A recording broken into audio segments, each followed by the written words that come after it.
Have you ever noticed that the people who tell you family is everything are sometimes the first ones to treat you like you only matter when they need something? For years, I thought there was something wrong with me. I thought maybe I wasn't patient enough. Maybe I wasn't generous enough. Maybe I wasn't a good enough daughter. It took me 34 years to realize the truth. No amount of love is ever enough for people who only see you as a resource. My name is Emily Carter, and this happened in Chicago, Illinois. 4 years ago, my family erased me from their lives. Not because I committed a crime, not because I lied, not because I betrayed them. They cut me off because, for the first time in my life, I refused to solve a problem that wasn't mine. Looking back, I should have seen it coming. I grew up believing my family was normal. My father, Michael Carter, owned a small construction company in the suburbs. He believed respect meant obedience. If he made a decision, nobody questioned it. My mother, Linda, was warm and friendly in public, but at home she had one answer for almost every disagreement. Your father only wants what's best. Whether he was right or wrong didn't matter. Supporting him always came first. Then there was my younger brother, Jason. If you met Jason for 5 minutes, you'd probably like him. He was funny, confident, charming, the kind of person who could convince strangers to trust him almost immediately. The problem was, he believed every bad decision deserved another chance. If he maxed out his credit cards, someone else paid them off. If he quit another job, someone helped with rent. If another business idea failed, everyone blamed bad luck instead of bad planning. By the time Jason turned 30, he'd started 4 businesses. None of them survived longer than a year. Each failure somehow became someone else's responsibility, usually mine.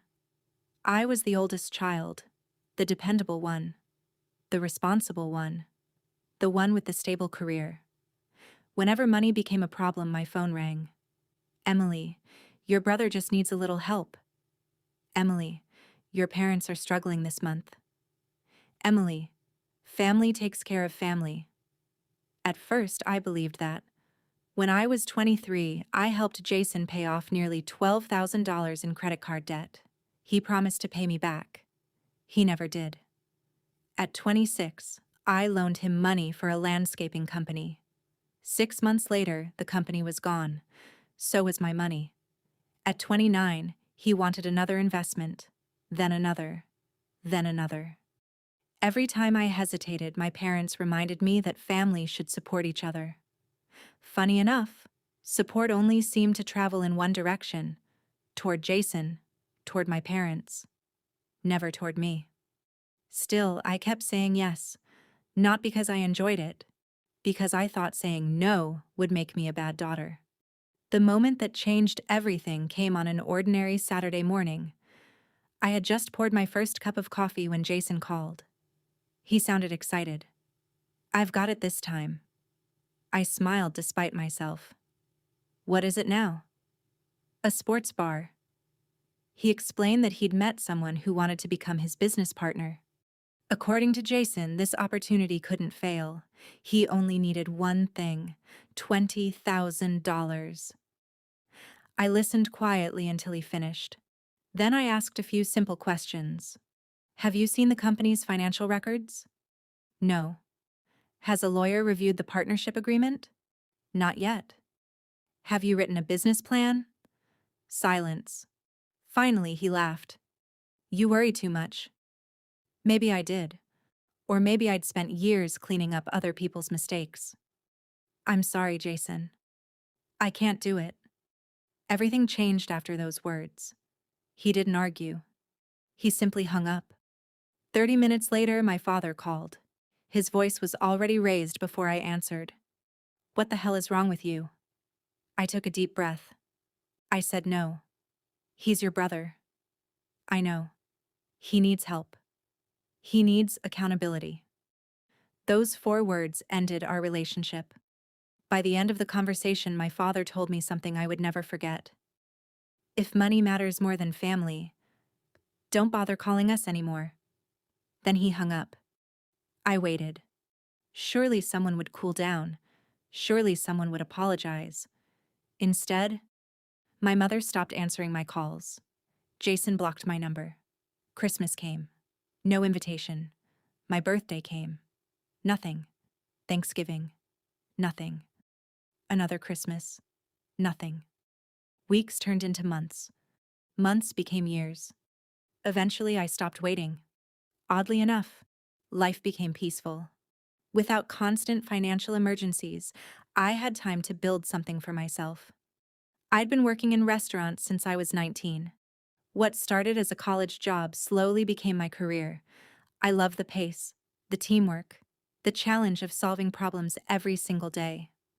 Restaurants are complicated businesses. Guests only see beautiful dining rooms.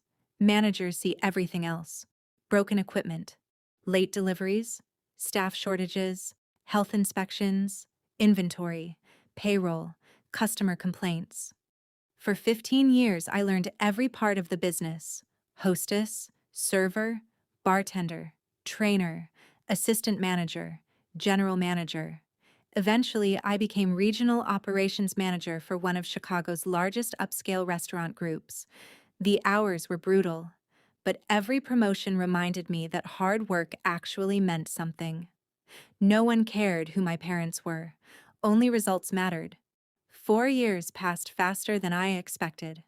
I bought a condo overlooking the Chicago River, adopted a golden retriever named Cooper, started traveling on my vacations instead of spending every holiday solving someone else's problems. For the first time in my adult life, I felt free. Then one Tuesday afternoon, my phone buzzed while I was reviewing monthly sales reports. The screen displayed a name I hadn't seen in years. Mom. I stared at it until the final ring. Curiosity finally won. Hello? Silence. Then, Emily. Her voice sounded softer, older. I've missed you. I leaned back in my chair but didn't respond. She continued carefully. I've been thinking a lot these past few months. So is your father. We made mistakes.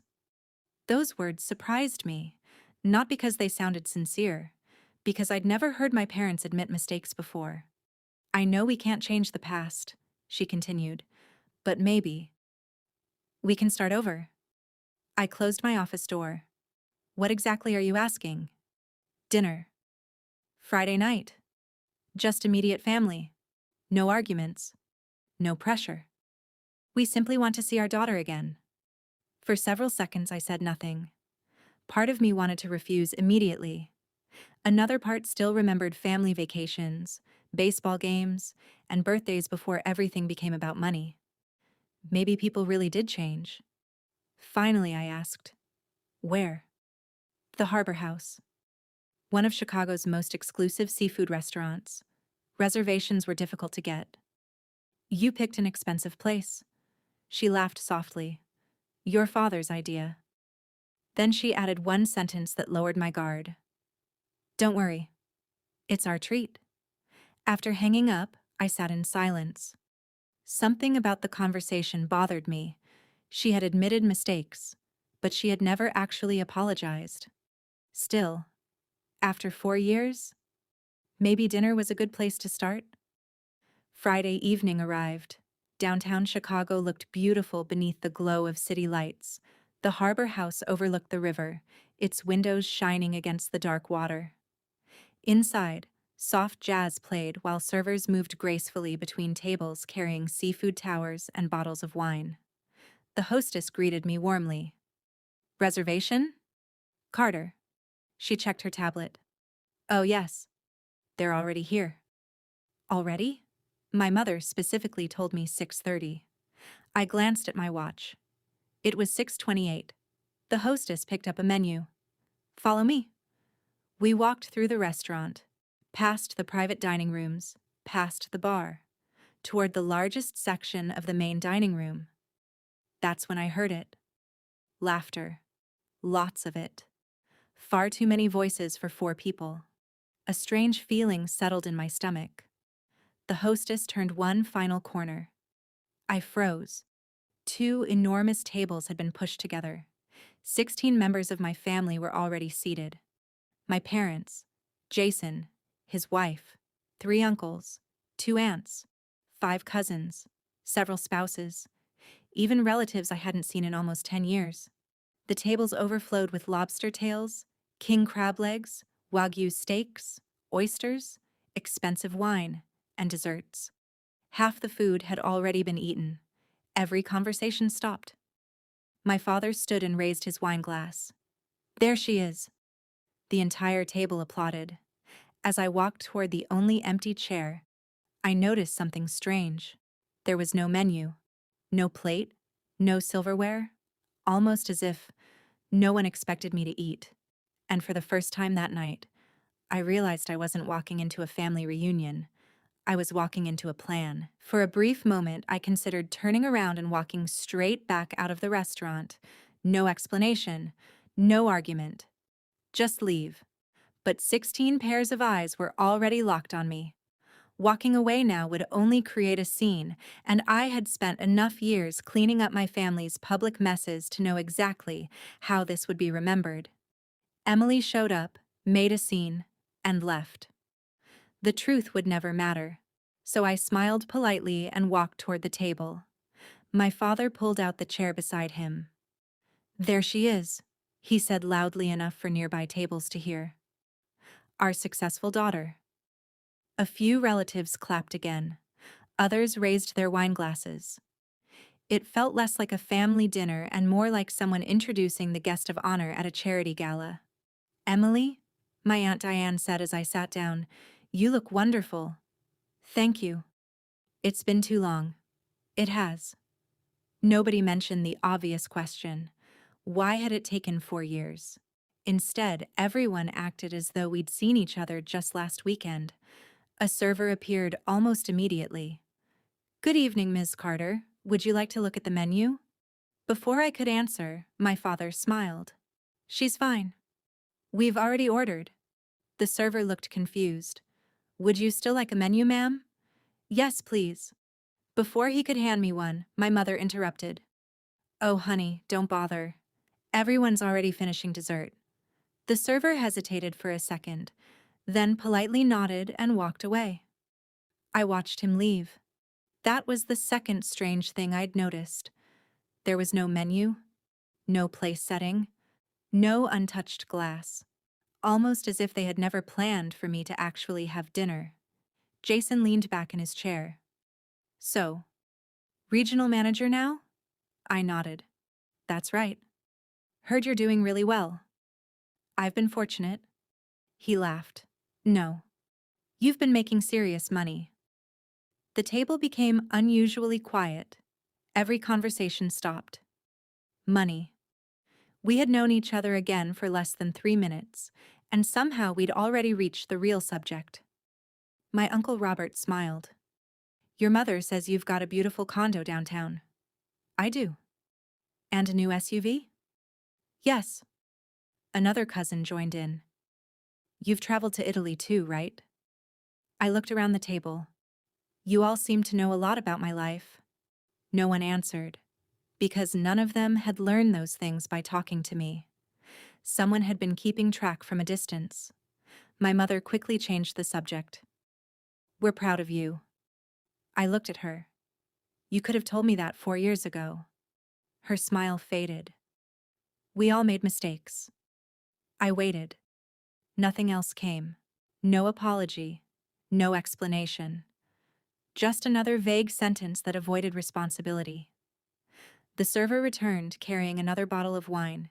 He carefully poured fresh glasses for nearly everyone except me. The label caught my attention immediately. A Napa Valley Reserve. At least $400. One bottle. There were already 3 empty bottles sitting on the table. Then another server arrived carrying desserts. Chocolate soufflé, creme brulee, cheesecake, lemon tart, apple tart, tiramisu. No one had ordered anything for me. The dessert simply disappeared around the table while everyone laughed. I quietly estimated the bill in my head. Seafood towers, king crab, Maine lobster, Japanese A5 wagyu, premium wine, imported desserts.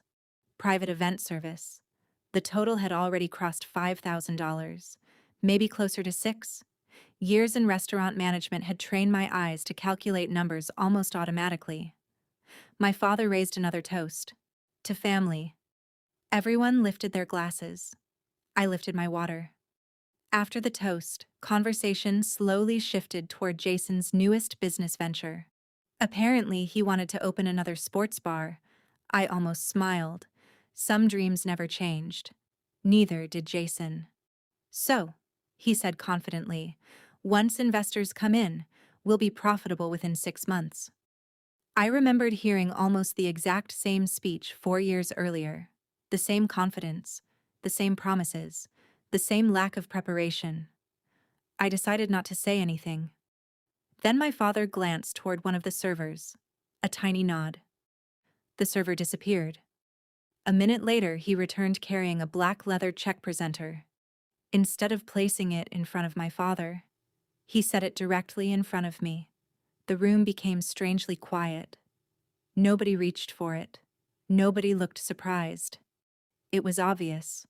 Every single person at that table had been waiting for this exact moment. My father folded his hands and smiled. There you go. I looked at him.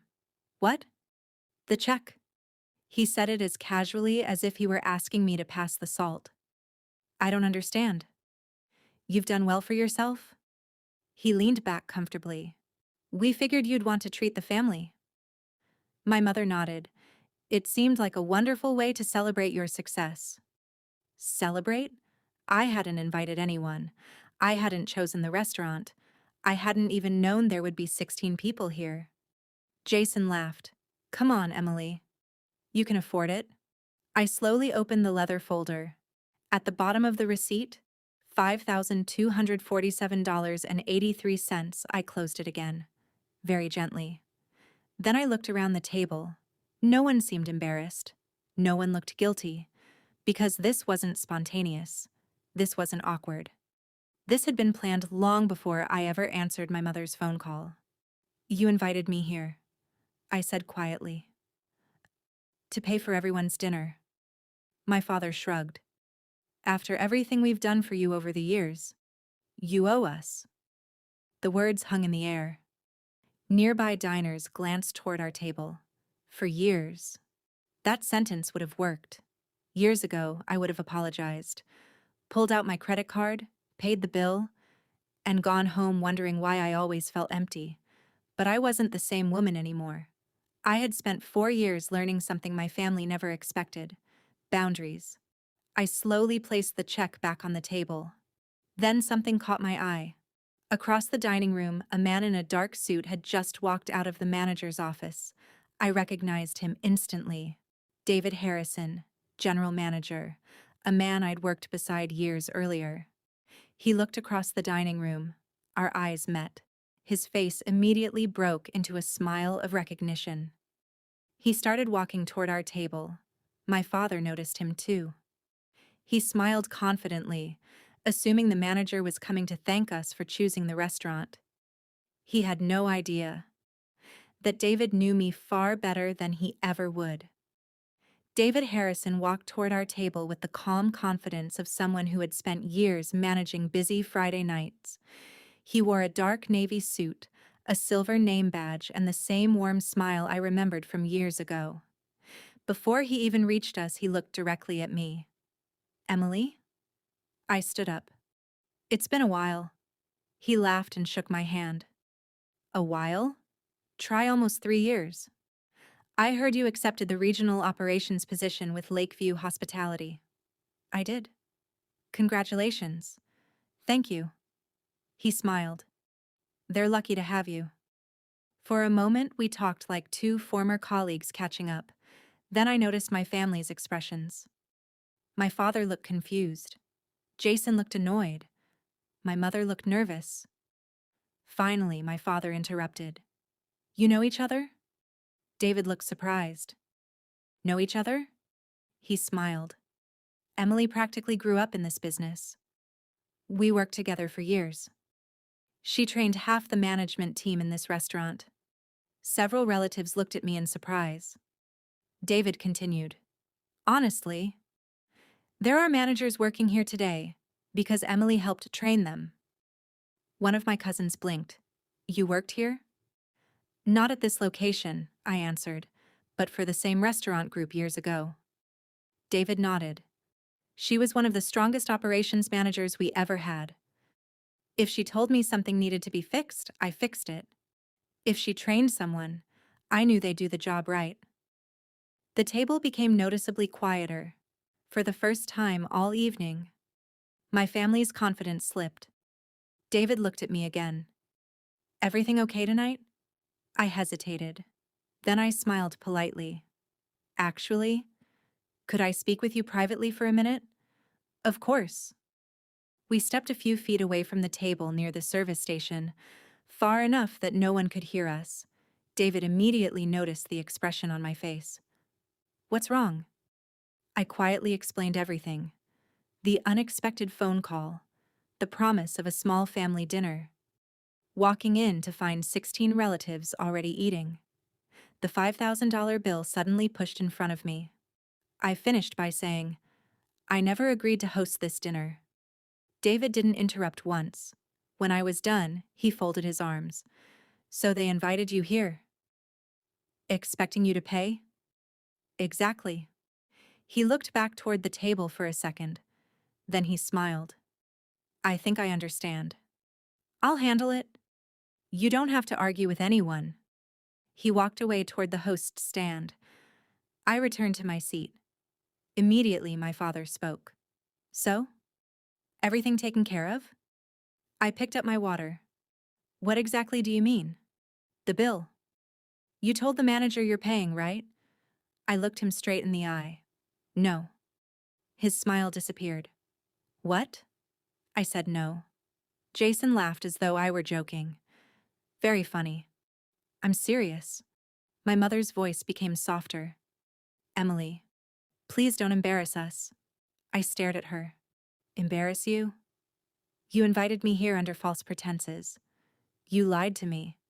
You lied to everyone. I looked around the table. Did everyone know I was supposed to pay? Several people looked confused. One cousin slowly shook his head. I thought, this was your celebration. Another aunt added, Michael told us you invited everyone. I turned toward my father. You told them I invited them? He didn't answer. Instead, he looked away. The silence said everything. One by one, confused voices filled the table. You said Emily wanted to thank everyone. I thought she booked the restaurant. You told us she insisted. Jason suddenly interrupted. Does it matter? She makes more than enough money. Before anyone could respond, David returned. This time, he wasn't alone. The restaurant's assistant manager walked beside him carrying a tablet. David stopped beside my father's chair. Good evening, everyone. My father forced another smile. Perfect. My daughter was just about to pay. David looked at me, then back at my father. I'm afraid there's been a misunderstanding. What misunderstanding? David held up the tablet. Our reservation records show this event was booked 24 days ago. He tapped the screen. The reservation was made under the name Michael Carter. Every conversation stopped. David continued calmly. The reservation agreement clearly states that the host accepts financial responsibility for all food and beverage charges. My father shifted uncomfortably. Well? I assumed. David politely interrupted. Sir, assumptions don't change signed agreements. He turned the tablet around. Is this your signature? Everyone at the table leaned forward. My father looked down. His own signature stared back at him. The assistant manager added, the reservation also requested premium wine service, chef's seafood selections, and open ordering for all guests. Several relatives looked at my father in disbelief. One uncle whispered, You planned all of this? No one spoke, because they already knew the answer. David calmly closed the tablet. Legally, the responsibility for tonight's bill belongs to the individual who reserved the event. He looked directly at my father. And according to our records, that person is you. For the first time that evening, the entire table stopped looking at me. Every eye turned toward my father instead. And I realized the real dinner hadn't even begun. For a long moment, no one spoke. The laughter that had filled the table just minutes earlier was gone. Even the soft jazz playing through the restaurant suddenly seemed louder than anyone at our table. My father stared at the tablet in David's hands. "There has to be some mistake," he said quietly. David shook his head. "I'm afraid there isn't." He placed the tablet on the table where everyone could see it. The reservation was made 24 days ago. It included a guarantee that the host would be responsible for the entire bill if separate payments weren't arranged in advance. He looked at my father. "Mr. Carter, that's standard policy for large parties." My father forced a nervous laugh. "Well, we thought my daughter would be covering dinner." David remained polite. "I understand. But according to our agreement, the restaurant can only hold the person who made the reservation financially responsible." Jason leaned forward. "This is ridiculous." "She's sitting right here." David looked at him calmly. "Did Ms. Carter ever tell the restaurant she was hosting this event?" "No." "Did she make the reservation?" "No." "Did she authorize the charges?" "No." "Then legally, she isn't responsible." The words landed like a hammer. For years, my family had relied on guilt. Tonight, they had run into something guilt couldn't change: a signed contract. One of my cousins slowly turned toward my father. "Dad told us Emily invited everyone." Another aunt frowned. "Michael, you said she wanted to celebrate her promotion." "I wouldn't have ordered the seafood tower if I'd known." My uncle looked confused. "You also said Emily insisted we order whatever we wanted." Jason rolled his eyes. "So what? She can afford it." I looked directly at him. "That's not the point." He crossed his arms. "No, the point is, you're acting selfish." I smiled sadly. 4 years ago, you asked me for $20,000. When I said no, none of you spoke to me again. So tell me, was this dinner really about fixing our relationship? Or was it about finding another way to use me? Nobody answered, because everyone already knew. My mother suddenly reached for my hand. "Emily, we just wanted everyone together." I gently pulled my hand away. "No. You wanted someone else to pay for everyone being together." Several relatives exchanged uncomfortable looks. My cousin Melissa quietly spoke up. "If Emily wasn't paying, I wouldn't have ordered the Wagyu."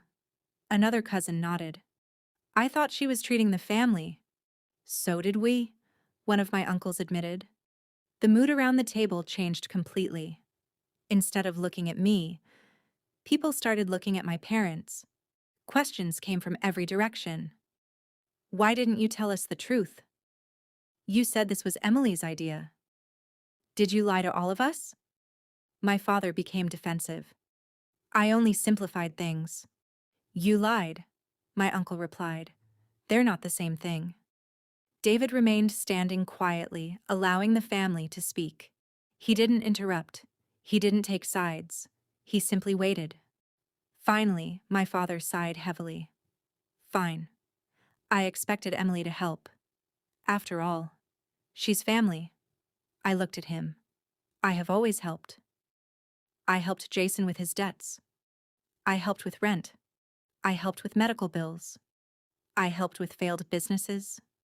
And every single time, you called it my responsibility." He lowered his eyes. For the first time in years, he had nothing to say. David cleared his throat. "Mr. Carter, how would you like to take care of tonight's balance?" My father reached into his wallet. He handed over his first credit card. The assistant manager disappeared with it. 2 minutes later, he returned. "I'm sorry, sir. It was declined." The table became silent. My father looked embarrassed. He handed over a second card. Another trip. Another return. "I'm sorry. That card was declined as well." Jason's face lost all its color. My mother looked ready to cry. Finally, my father produced a third card. This time, after what felt like forever, the payment was approved.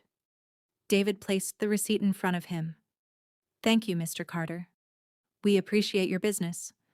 Then he turned toward me. "It was good seeing you again, Emily. I hope your next visit is under better circumstances." I smiled. "I'm sure it will be." David and the assistant manager quietly walked away. No one at the table spoke. Not because there was nothing to say, because every excuse had already been exposed. The only thing left was the truth. And for the first time in my life, I wasn't the one carrying the weight of it. For nearly a full minute, nobody touched their coffee. Nobody reached for dessert. Nobody even looked at me anymore. Every eye was fixed on my father. The man who had always controlled every family gathering suddenly looked smaller than I had ever seen him. My Uncle Robert finally broke the silence. "So let me get this straight." He folded his arms across his chest. "You invited all of us here. Told us Emily was celebrating her promotion. Encouraged everyone to order whatever they wanted. And expected her to quietly pay the bill without asking?" My father rubbed his forehead. "I thought she would." Robert shook his head. "No. You assumed she would." My Aunt Carol turned toward my mother. "Linda, you knew about this?" My mother hesitated. "I. We just wanted everyone together." Carol's expression hardened. "Stop saying that. If you wanted everyone together, you could have invited us over for barbecue in your backyard. You chose one of the most expensive restaurants in Chicago." Another uncle nodded. "And you never told us Emily wasn't hosting." "I ordered the seafood tower because Michael said she insisted we enjoy ourselves." "So did I," another cousin admitted. "I never would have ordered a $90 steak." One by one, relatives started speaking. "I thought Emily planned all of this. I thought she invited us. I thought she was celebrating. I even bought her a card." My cousin Melissa reached into her purse and pulled out a small envelope. She looked at it for a second before placing it on the table. "I feel terrible." She slid the card toward me. "I'm sorry. I should have called you myself instead of believing what I was told." I smiled gently. "Thank you." For the first time that evening, someone had apologized. It wasn't the person who should have, but it mattered. Jason suddenly pushed back his chair. "This is ridiculous. Everyone's acting like Mom and Dad committed a crime. They just made a mistake." I looked at him. "A mistake?" He nodded. "Yes." I couldn't help laughing. "You think inviting someone under false pretenses? Expecting them to pay over $5,000 without asking? And lying to 16 people? Is a mistake?" He crossed his arms. "You've always been dramatic." I stared at him for several seconds. "No, Jason. I've just spent 4 years learning the difference between generosity and manipulation." Those words hit harder than I expected. Because Jason had no answer. Instead, he looked toward our parents. "Say something." Neither of them did. My Uncle Robert slowly leaned back in his chair. "You know, I've loaned Jason money too." Jason's head snapped toward him. "What?" Robert sighed. 3 years ago. $15,000. You promised you'd pay me back." Jason looked uncomfortable. "I will." Robert smiled sadly. "You said that 3 years ago." Before Jason could respond, another cousin spoke. "He still owes me $2,000. A different uncle added, "And $5,000 to me." My Aunt Carol looked shocked. "I thought he'd already paid all of you back." The table suddenly exploded with overlapping conversations. "He borrowed money from you too?" "I never knew that." "He asked us not to tell anyone." "He said Emily had already refused." One secret after another came spilling out. The more people talked, the clearer the picture became. Jason hadn't just depended on me. He had borrowed money from almost everyone in the family. Different amounts, different stories. The same promises. Never repaid. My father looked completely stunned. You owe all of them money? Jason avoided eye contact. I was going to pay everyone back. When? Nobody answered, because nobody believed him anymore. For years, my parents had protected him from consequences. Tonight, there were too many witnesses. Too many people who had finally started comparing stories. My mother quietly whispered, I didn't know. I believed her. For the first time all evening, I actually believed her. Not because she was innocent, but because even she hadn't realized how many lies had been told. Jason suddenly stood. I don't have to sit here and listen to this. He grabbed his jacket, then looked directly at me. This is your fault. I raised an eyebrow. My fault? If you had just paid the bill, none of this would have happened. The entire table went silent. Then, unexpectedly, my cousin Melissa laughed. Not because anything was funny, because she couldn't believe what she'd just heard. She looked at Jason and slowly shook her head. No, Jason. This happened because people finally stopped cleaning up your mess.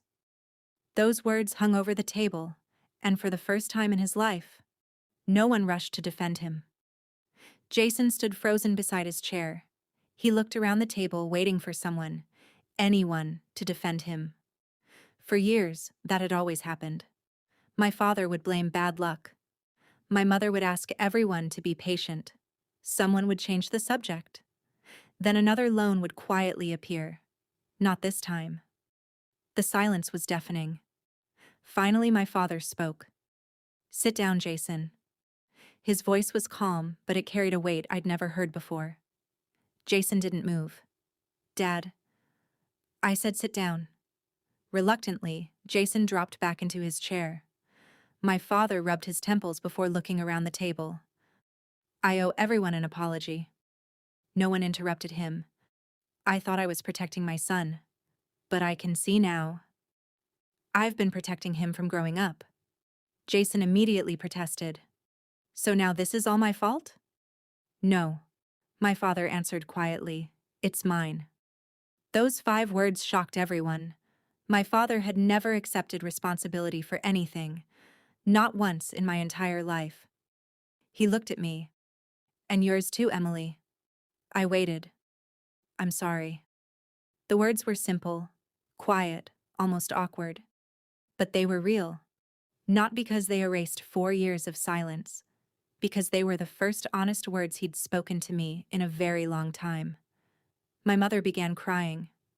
I should have called you. I wanted to. I just kept hoping things would somehow fix themselves. I looked at her. They don't. Relationships don't heal through silence. She nodded, tears running down her face. I know that now. Across the table, Uncle Robert sighed. This family hasn't had a real conversation in years. We've just been pretending everything was fine. Everyone nodded. He was right. We didn't solve problems. We buried them. Until they became impossible to ignore. Jason suddenly stood again. I can't believe this. You all are acting like I'm the villain. Melissa looked directly at him. No. You're not the villain. You just kept making bad choices. The real problem is that everyone kept rescuing you. Another cousin added, every time someone saved you, you learned you never had to change. Jason looked toward my parents. Neither of them said a word. For the first time in his life. He was standing alone. He grabbed his jacket. I'm leaving. No one stopped him. He walked out of the restaurant without looking back. The automatic doors closed behind him, and that was it. The golden child had left. The table remained silent for several seconds. Finally, my father looked at me again. I don't expect you to forgive us. I don't even know if you should. But I need you to know something. I was proud of you. I just never said it. I smiled sadly. I didn't need money. I didn't need gifts. I just needed my parents. His eyes filled with tears. I know. And I'm sorry it took me this long to understand that. My mother reached into her purse and carefully removed a small photo. It was a picture of me graduating from college. The edges were worn. "I've carried this in my wallet for years," she whispered. I looked at it almost every day. I looked at the picture, then back at her. "If you missed me that much, why didn't you call?" She couldn't answer. Because there wasn't a good answer. Sometimes pride costs more than money. It costs years you never get back. I stood and picked up my purse. "I should go." My father nodded. "I understand." As I started walking away, I heard him call my name. "Emily." I turned around. I'm going to spend the rest of my life wishing I'd made that phone call 4 years ago. I smiled gently. "You still have time to become a better father. But you can't ask me to pretend those 4 years never happened." He lowered his head. "I won't." I walked toward the restaurant entrance. This time, no one asked me to stay. No one asked me for money. No one handed me another bill. For the first time in years, my family had nothing left to take from me. And somehow, that felt like the greatest gift I'd ever received. The cool Chicago air hit my face the moment I stepped outside. For a few seconds, I just stood on the sidewalk, watching the lights reflect across the river. I expected to feel angry. Instead, I felt strangely calm. 4 years earlier, I would have walked out of that restaurant blaming myself. I would have wondered what I could have done differently. Tonight, I finally understood something. Not every broken relationship is yours to fix. My phone buzzed before I even reached my car. It was a text from Melissa. "I'm so sorry. We truly believed this dinner was your idea. A few of us want to make things right. Please don't judge all of us by what happened tonight." A few seconds later, another message arrived. This one was from Uncle Robert. "You deserved better than what happened tonight. If you ever want to have dinner, just the two of us, I'd like that." Then another. And another. For the first time in years, members of my family weren't asking me for something. They were simply reaching out. I smiled, unlocked my car, and drove home. The next morning, I woke up to nearly 20 missed calls. Not from my parents, from different relatives. Word had spread quickly after everyone left the restaurant. Apparently, people had stayed in the parking lot for almost an hour talking about what had happened. Stories started coming out. My cousin admitted she'd loaned Jason $3,500. Another uncle confessed he'd co-signed a loan Jason never paid. An aunt revealed my parents had secretly asked her to convince me to help Jason one last time months before they called. The more everyone talked, the clearer the pattern became. For years, no one had known the full story. Each person only knew their own piece of it. The restaurant dinner had forced everyone to compare notes. And once they did, the truth became impossible to ignore. 3 days later, my phone rang again. This time it was my father. I almost didn't answer. Almost. "Hello?" His voice sounded exhausted. "I wanted to tell you something before you heard it from someone else." I stayed quiet. "Jason moved out." I wasn't surprised. "He said we embarrassed him." I looked out my apartment window. "And?" My father let out a slow breath. For the first time in his life, I didn't stop him. That sentence meant more than he probably realized. He wasn't chasing after Jason. He wasn't blaming anyone else. He was finally allowing his son to face the consequences of his own choices. "I'm not asking you to forgive us," he continued. "I just wanted you to know I'm trying to change." I thanked him for telling me. Nothing more. Healing doesn't happen in one conversation. Trust certainly doesn't. Over the next few months, life slowly settled into a new rhythm. I focused on work. Our company opened another restaurant in downtown Chicago, and I spent weeks helping train the new management team. One afternoon, David Harrison stopped by during the grand opening. He smiled the moment he saw me. "So, how's life after the famous family dinner?" I laughed. "I can't believe people are still talking about that." "Oh, they're definitely talking." He grinned. "Half the managers in the company have heard the story." I covered my face with one hand. "That's embarrassing." "No." He shook his head. "It's inspiring." I looked at him, surprised. He continued. "You showed people something important. Setting boundaries isn't cruel. It's healthy." Those words stayed with me long after he left, because for years, I'd believed boundaries pushed people away. The truth was, boundaries revealed who respected you and who only respected what they could get from you. 2 weeks before Christmas, a small package arrived at my condo. There was no return address. Inside was an old family photograph. It had been taken 20 years earlier. I was 14. Jason was 10. My parents stood behind us smiling. On the back, someone had written one sentence in neat handwriting. "We're trying to become the family we should have been." There was no signature. None was needed. For a long time, I simply stared at the picture. People always ask whether I forgave my family. The answer isn't simple. Forgiveness isn't a switch you flip overnight. It's a choice you make little by little. Some days are easier than others. But one thing never changed. I never again confused forgiveness with giving people permission to use me, because those are two very different things. And learning that difference changed the rest of my life.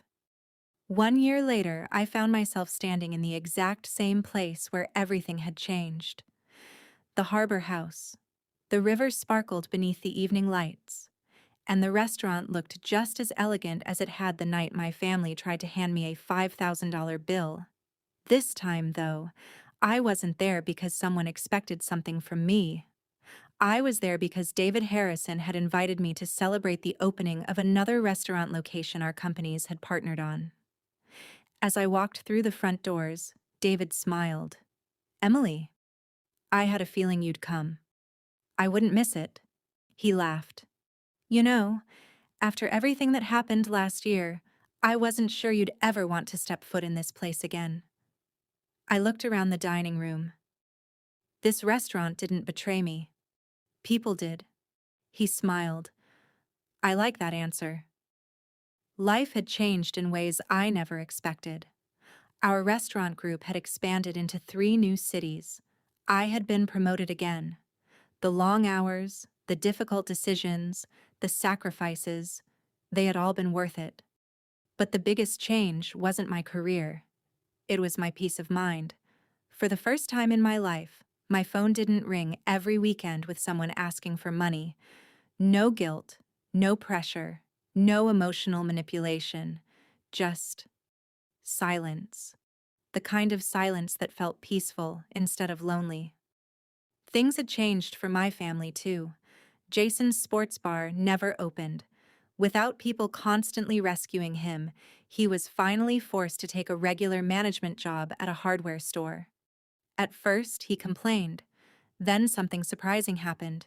He kept the job. Month after month. For the first time in his adult life, he was earning his own paycheck consistently. It wasn't glamorous, but it was honest. My father eventually admitted something he'd never said before. I should have taught Jason responsibility instead of protecting him from it. That sentence came 30 years too late, but it came. My mother started volunteering at a local food pantry every Saturday. She told me helping strangers reminded her how much she'd taken her own family for granted. Slowly, very slowly, she became someone who listened more than she talked. Not everything was repaired. Trust takes much longer to rebuild than it does to break. There were birthdays I chose to spend with friends. There were holidays where I left early. There were conversations that stayed polite instead of personal, and that was okay.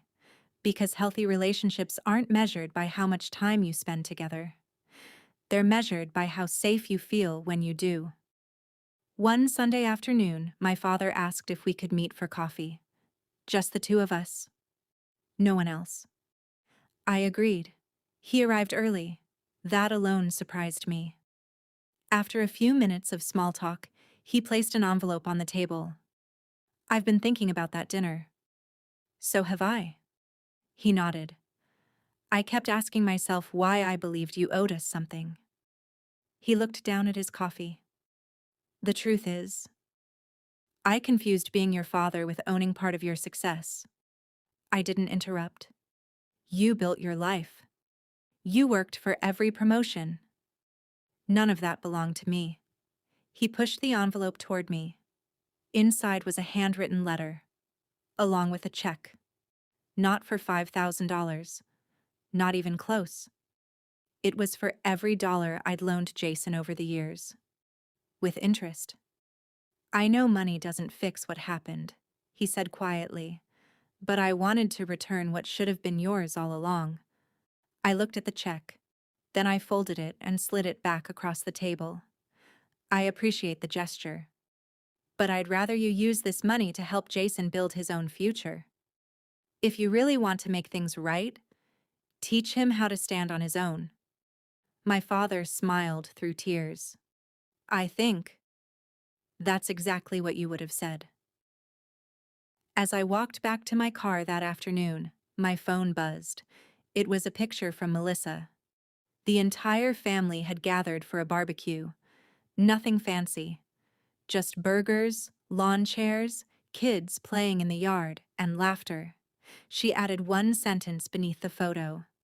No expensive restaurants this time. Everyone brought their own food. I laughed out loud. Maybe they had finally learned. Maybe people really could change. Not because someone rescued them, but because they finally accepted responsibility for themselves. That night, I sat on my condo balcony overlooking the Chicago River. Cooper rested beside my chair. The city lights reflected across the water exactly as they had 1 year earlier. The difference was, I wasn't wondering why my family didn't love me enough. I finally understood that love and respect are not the same thing. Someone can say they love you while still treating you unfairly. Real love respects your boundaries. Real love doesn't keep score. Real love never arrives with an invoice. And sometimes, the most expensive dinner you'll ever attend becomes the cheapest lesson of your life. Because once you learn your worth, no one can ever hand you the bill for their choices again.